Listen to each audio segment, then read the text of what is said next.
தீவட்டிகளோட என்ன இருக்கணும்? என்ன இருக்கணும்? பரிசுத்தாவின் அபிஷேகம் இருந்து கொண்டே இருக்கணும். ஆவியில் அனலாயிருங்கள். ஆமென். என்றைக்கோ பெற்ற அந்த ஒரு அபிஷேகத்தை வைத்து அப்படியே நம் கிறிஸ்துவ வாழ்க்கையை நாம் நடத்தி கொண்டிருக்க கூடாது. அனுதினமும் புதிய எண்ணெயால் நீங்கள் நிரப்பப்படுங்கள். சோதனம். அடுத்து உண்மை. கொஞ்சத்திலே உண்மை. ஆமென். வேறொருடைய பொருளிலே உண்மை, அநீதியான உலக பொருளிலே உண்மை, எல்லாவற்றிலையும் உண்மையை தேர்ந்தது பார்க்கல. உண்மையும் விவேகம் உள்ள மனுஷன் பாக்கியவான். அவங்க இதெல்லாம் அந்த வருகைக்கு என்ன செய்கிறது? ஆயத்தப்படுத்துகிறது. பள்ளிக்கு ஆயத்தப்படுங்க. சோதனம். ஏனென்றால் இயேசு சத்தியமாக இருக்கிறார்.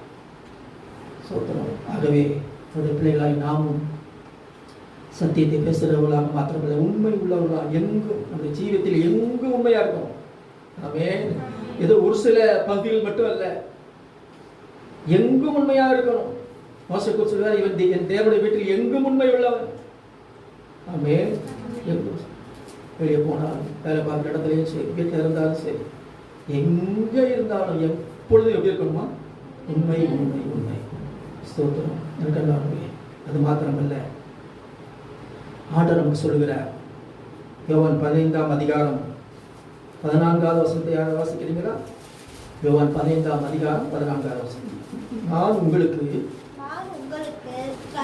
கற்பிக்கிற யாவையும் செய்வீர்களானால் என் சிநேகிதராய் இருப்பீர்கள். You are my friends if you do whatever I command you.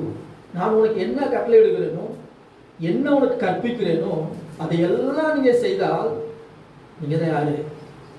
நண்பர்கள், ஃப்ரெண்ட்ஸ்ன்னு சொல்றார். ஆமென். இயேசு சொல்லுகிறபடி எல்லாம் நீங்கள் செய்தால் இந்த நாட்டு தான் கர்த்தருக்கு ஃப்ரெண்ட்ஸ், நண்பர்கள் என்று அவர் சொல்லியிருக்கிற பார்க்கிறோம்.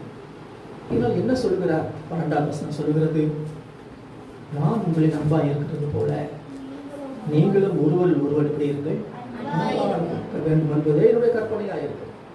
இது பெரிய ஒரு பாரமான ஒரு கற்பனையை சொல்லல. என்ன கற்பனை சொல்றாரு? நான் உங்களில் அன்பாய் இருக்கிறது போல நீங்களும் ஒருவர் எப்படி இருக்க? அன்பா இருக்க.